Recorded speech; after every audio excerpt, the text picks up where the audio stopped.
నందమూరి బాలకృష్ణ సినిమాలకి good bye చెప్పబోతున్నారా? ఇక పూర్తిగా రాజకీయాలకే తన జీవితం అంకితం చేయబోతున్నారా? సిచ్యువేషన్ చూస్తే అలానే అనిపిస్తోంది. బాలయ్య 100వ సినిమాకి దగ్గర పడుతున్నారు. సెంచరీ మైల్ స్టోన్ ని అందుకోగానే బాలయ్య సినిమాలకి దూరం అవుతారని టాక్.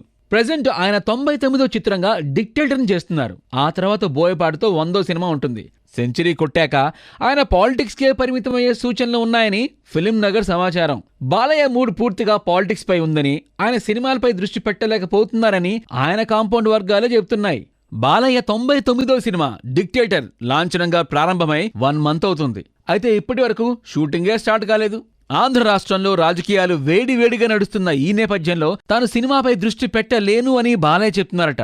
అభిమానుల కోరికపై 100 సినిమాలు చేసి ఆ తదుపరి బాధ్యత వారసుడు మోక్షజ్ఞకి ఇవ్వాలని బాలయ్య డిసైడ్ అయ్యారంట. చేతిలో ఉన్న 2 సినిమాలు పూర్తయ్యేసరికి కనీసం 2 ఏళ్లైనా అవుతుంది. ఆ తర్వాత మళ్లీ ఎన్నికలొస్తాయి. ఈసారి బాలయ్యకు మంత్రివర్గంలో స్థానం దాదాపుగా ఖాయమైన నేపథ్యంలో ఇకపై పూర్తిస్థాయి రాజకీయ నాయకుడిగా చలామణి అవడానికే మొగ్గు చూపుతున్నారని టాకు. అదే నిజమైతే బాలయ్య ఫ్యాన్స్ డీలా పడక తప్పదు. తమ అభిమాన హీరోని మోక్షజ్ఞ రూపంలో చూసుకొని తరించడం మినహా మరో మార్గమే లేదు.